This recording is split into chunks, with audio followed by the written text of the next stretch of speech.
في احصائيه محدش واخد باله منها يا جماعه. الفريق ده جايب لنا الكلام والله، بس انا ما برضاش اتكلم لاجل ان احنا مصريين وتابع بعض، حد بره يمسك علينا ولا حاجه.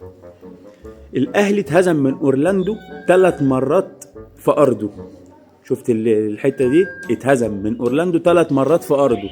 يعني اورلاندو فاز هنا على الاهلي اكتر ما فاز في بلده.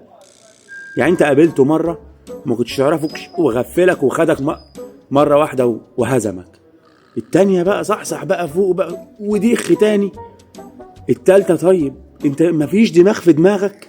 يعني الاهلي ده مفيش دماغ في دماغه خالص.